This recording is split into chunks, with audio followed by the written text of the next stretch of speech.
Hello and welcome to another video. Today's video we are going to be creating a card using the new backgrounds stamp called Wild Roses.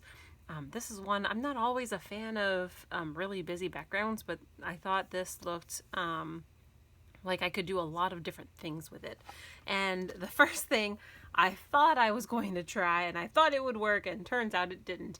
So we will have in the spring catalog, the little mini catalog, a heat and stick powder that will go hand in hand with this awesomely cool new technique that you can use with this gilded leafing. The problem is that this is not meant for detail, and ask me how I know. Here is my first attempt. I did the same thing. So like this was at one point obviously sticky, and you apply the leafing, so you can see that it is sticking to where it was supposed to, but then essentially because these pieces, some of them were larger, they all connected down pretty broadly instead of kind of being fine like powder that I was used to. So this card came about from what I had originally envisioned would have happened. So notice the beautiful gold embossing there. I'd envisioned something similar with this. I can still turn this into another card. It's just one of those where that was not what I intended. So I used here the Rococo Rose card base. I used a layer of Rococo Rose with gold embossing and this Wild Roses. My sentiment comes from the Tasteful Touches sentiments. The good things in life are better with you, and I used the die that comes in that bundle. This ribbon is actually Blushing Bride, but you can tell that it goes really well because of the gold. It goes really well with this Rococo Rose. And so this is also in that mini catalog, and I thought that this would be a nice little card to send. Notice, very simple. You just pop that up on top, and very simple. A little bit of the very vanilla for my paper there for my cardstock, and on the inside as well. Simple, but definitely really stunning. So I thought, let's do it again, but with different colors. So I'm still using the same bundle, but instead this time around I'm going to use Just Saying Hello, and I'm going to use Seaside Spray and a different die so that it'll fit the sentiment a little bit better. And then again, I'm still using this Wild Roses, but I'm going to use the silver in this case. I had this piece from a previous card I had made where I had shown you guys how you can use the blends to color any ribbon. And so I thought, ooh, well, this would be a fun way to use up this spare piece. So if you want to go back to that, I'll try to link it below so that if you wish to see it, it was for a card swap actually. So you'll see it there. So we'll use that one on this card instead here. So let's go ahead and get started. The first thing I did was I heat embossed the layered piece. And because I am using heat embossing, I need to use my Versamark ink. So because this is such a large piece and I really want to make sure I get good coverage, I'm using my Stamparatus today. So I usually use the same kind of piece multiple times until it's really unusable. And what I've done, and you can maybe see it a little bit, I've put a little bit of a tacky tape, but like I've intentionally gotten it not too tacky, just so that this piece stays in place. So I will just set it down. There's that, and then kind of push it down a little bit, and then make sure that this covers it, and it does. You don't want to touch it if you're going to mass produce these, so that way you don't have some like layering amount of that Versamark. I'm using my nails here to kind of hold it in place. The one catch with using very busy background stamps is that what happens is when you add your embossing powder, it's really tough to make sure that you get every little spot. So for this, you're just going to take your Versamark ink pad and stamp it down. This is a clear ink, which is great because this ink is a little bit sticky and it holds on to that embossing powder and doesn't dry immediately, which makes it really great for heat embossing. There we go. And the perk of the Stamparatus is that if I find a spot, let me push this back up, and then I push it down. And what I usually do is I kind of go up and down, up and down, up and down, and up and down. So essentially I'm trying to apply even pressure everywhere. And then let's take a look and see here. That actually looks really good. I think that looks better than, oh no, actually it doesn't. I saw a missing spot. That's okay. We'll see where it takes us. Oh, actually no, that's kind of noticeable. That's all right. Let's try it, and then worst case, we'll try again. So it looks like this corner here is a little bit lacking. Let's see. Can I get it back in the same spot? So the other benefit of doing it this way is that you could usually make your, oh yeah, here we go. So it was here. Was that like that? Yes? Yeah, there we go. Okay, so that should be like this. So let's try that again in this corner here is where it was that was not connecting properly. I do like to show you guys my method so that you know that I also make all kinds of mistakes all the time. There we go. That's better. And because I didn't add emphasis all over, this won't, it was a little bit moved. It won't be as noticeable as a result. So while it is still wet, you want to apply your embossing powder. I just have this scrap piece of paper here. I still haven't found myself a new coffee filter.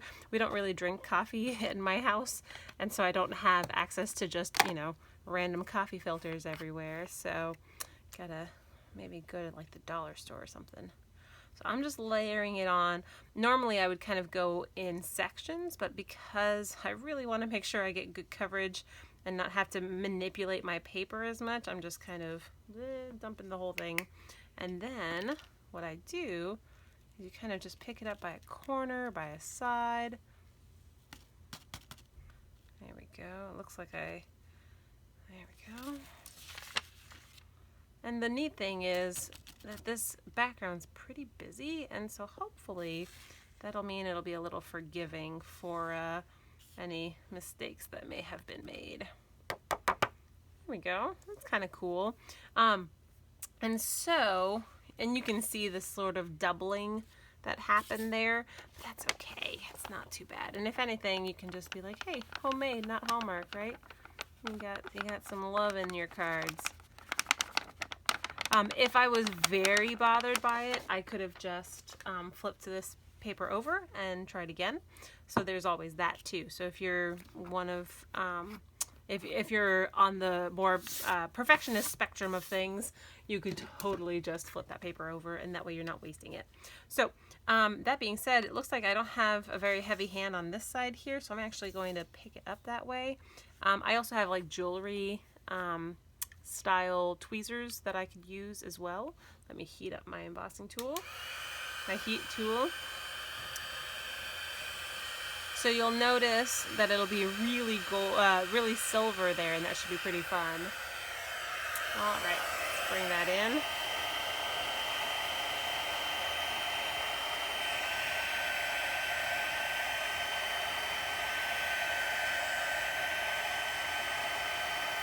And you're just waiting for it to transform here.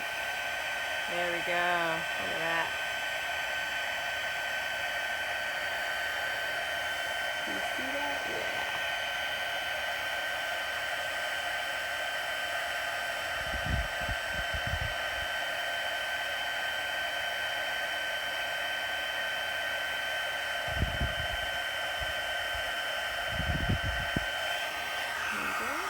Do it from the front so you can see it too.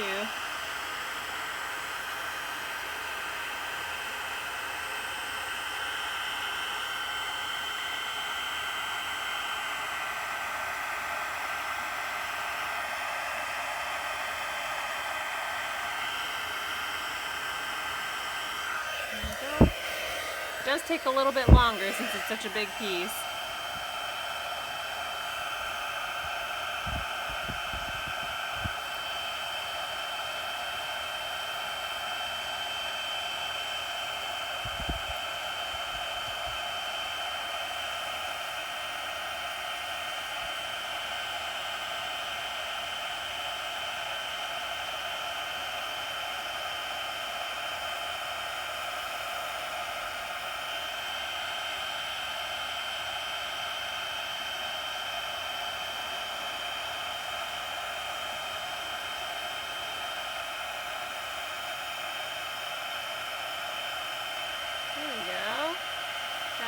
little corner here. There we go. All right. So, like I mentioned, sorry for the loudness there and how long that one took. But notice that because that background, like I mentioned before, was pretty busy, you can't really tell that there was a little bit of that doubling earlier on. So now I had thought originally I was going to stamp in the silver as well, but I think instead I'll just use my Seaside Spray. Keep it all kind of two colored there with our colors here. So I'll leave that off to the side for now. And I've got my scrap of Whisper White and my piece here for my die. So my sentiment I know fits really well in the middle, so I just want to go ahead and do that. Open that up and then ink it up. Just a little tap so you don't get it halo effect. Then you just say, just saying hello. Boom. So the reason, and I know that for those who have watched a fair number of my videos, I tend to like to have my things pre-die cut, but today is special because the new mini Stamp and Emboss machine is going to be available for you oh so soon, and I've got my hands on it, and look at how adorable this thing is. I've also die cut a fair number of these sunflowers.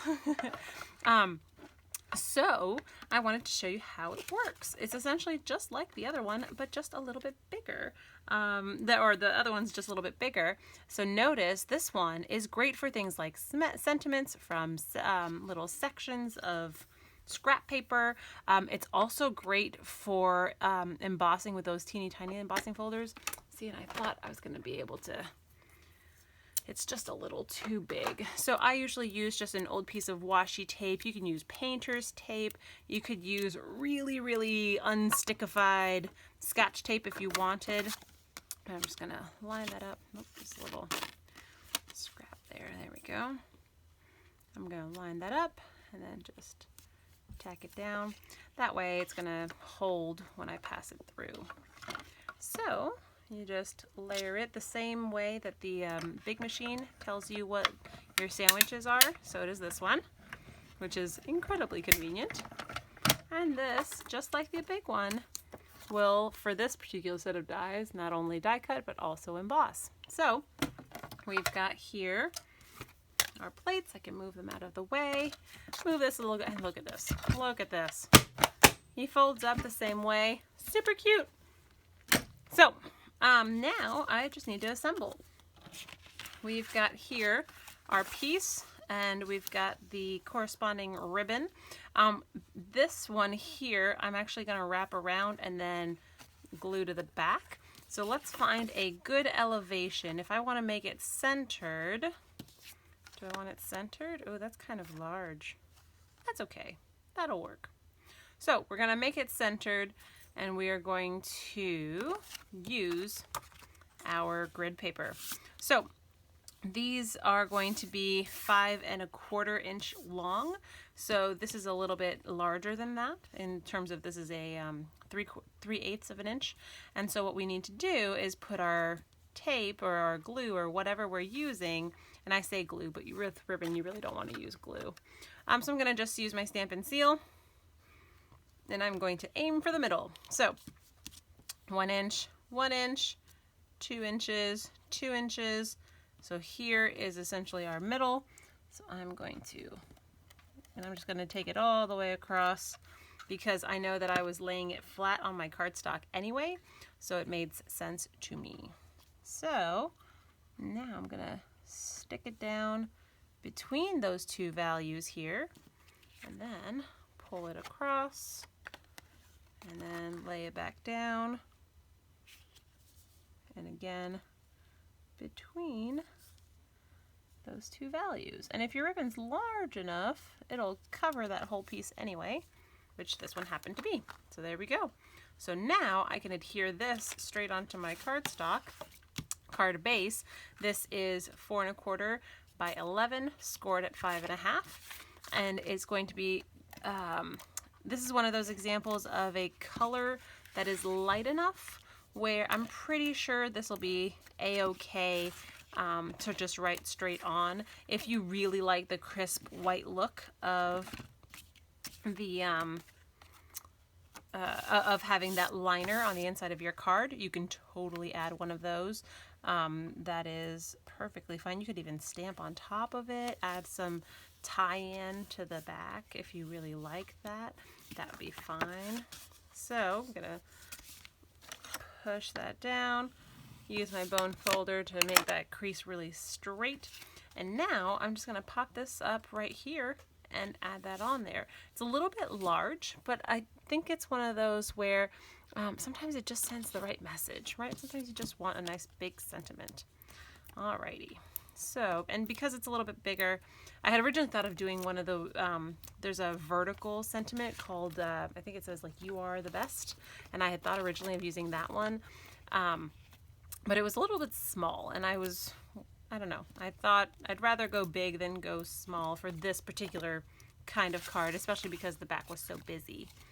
And you could add to this if you wanted to. You could add embellishments. You could add, you could turn your ribbon instead of just kind of a band. You could have bows or some kind of more detailed interaction there. Let's see here. Line that up. The perk of the ribbon being straight so that I can use it as a guiding point for my card. There we go. So there's that one with the silver. Here's that one with the gold. Let me know in the comments which one you prefer. I'm kind of leaning towards that Rococo Rose. Even though it was the first one I made, I kind of like that very vanilla, toning it down and making it kind of keeping it nice and warm. But this one's really nice too, in that the brightness of the silver is fun. So I will try to get good pictures of this to post to my blog. It is not always easy when it comes to heat embossed items to get it the right lighting, to get it visible in just the right way, but I'll do my best. So if you need any of the materials used to make this, you are free to get in touch. If you wish to put an order, go ahead and do that through with my host code for December. If you have any questions or things I can clarify for you, feel free to get in touch and I will do so. I will see you guys in the next video. Bye!